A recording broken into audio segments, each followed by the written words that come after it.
الحمد لله رب العالمين الرحمن الرحيم مالك يوم الدين إياك نعبد وإياك نستعين اهدنا الصراط المستقيم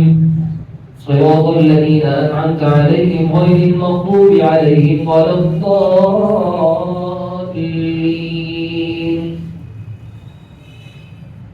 وإن لكم في الأنعام لعبرة نسقيكم مما في بطونه من بين فرث ودم لبنا خالصا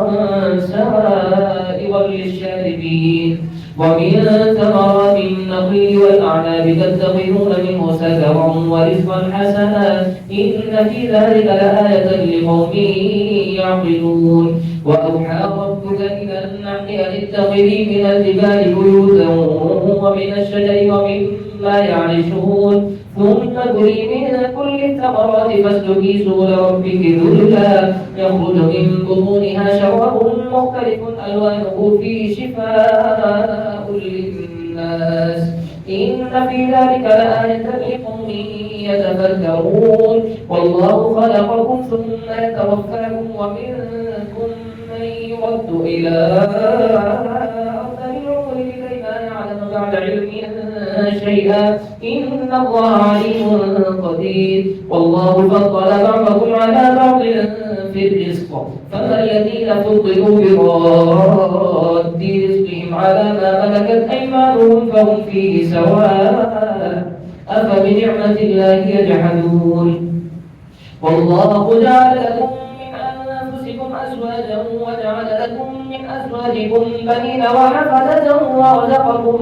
من الطيبات أفبالباطل يؤمنون وبنعمة الله هم يكفرون ويعبدون من دون الله ما لا يملك لهم رزقا من السماوات والأرض شيئا ولا يستطيعون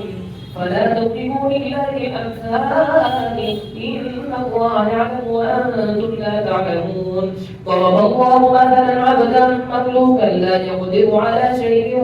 ورزقناه منا رزقا حسنا فهو ينفق منه سرا وجهرا هل يستوون الحمد لله بل أكثرهم لا يعلمون وضرب الله مثلا رجلين أحدهما أبكم لا يقدر على شيء وهو كل على مولاه أينما يوجهه لا يأتي بخير هل يستوي هو ومن يأمر بالعدل وهو على صراط مستقيم الله أكبر الحمد لله رب العالمين الرحمن الرحيم مالك يوم الدين إياك نعبد وإياك نستعين اهدنا الصراط المستقيم صراط الذين أنعمت عليهم غير المغضوب عليهم ولا الضالين ولله غيب السماوات والأرض وما أمر الساعة إلا كلمح البصر أو هو أقرب إن الله على كل شيء قدير والله أخرجكم من بطون أمهاتكم لا تعلمون شيئا وجعل لكم السمع والأبصار والأفئدة لعلكم تشكرون ألم يروا إلى الطير مسخرات في جو السماء ما يمسكهن إلا الله إن في ذلك لآيات لقوم يؤمنون والله جعل لكم من بيوتكم سكنا وجعل لكم من جلود الأنعام بيوتا تستخفونها يوم ضحكم ويوم إقامتكم ومن أصوافها وأوبارها وأشعارها أثاثا ومتاعا إلى حين والله جعل لكم مما خلق ظلالا وجعل لكم من الجبال أكنانا وجعل لكم سرابيل تقيكم الحر وسرابيل تقيكم بأسكم كذلك يتم نعمته عليكم لعلكم تسلمون فإن تولوا فإنما عليك البلاغ المبين يعرفون نعمة الله ثم ينكرونها وأكثرهم الكافرون ويوم نبعث من كل أمة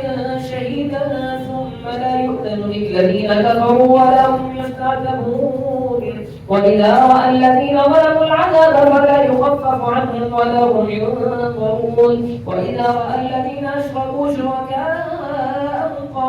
ربنا هؤلاء شركاؤنا الذين كنا ندعو من دونك فألقوا إليهم القول إنكم لكاذبون وألقوا إلى الله يومئذ السلام وضل عنهم ما كانوا يفترون الذين كفروا وصدوا عن سبيل الله زدناهم عذابا فوق العذاب بما كانوا يفسدون ويوم نبعث في كل أمة شهيدا عليهم من أنفسهم وجئنا بك شهيدا على هؤلاء ونزلنا عليك الكتاب بيانا لكل شيء وهدى ورحمة وبشرى للمسلمين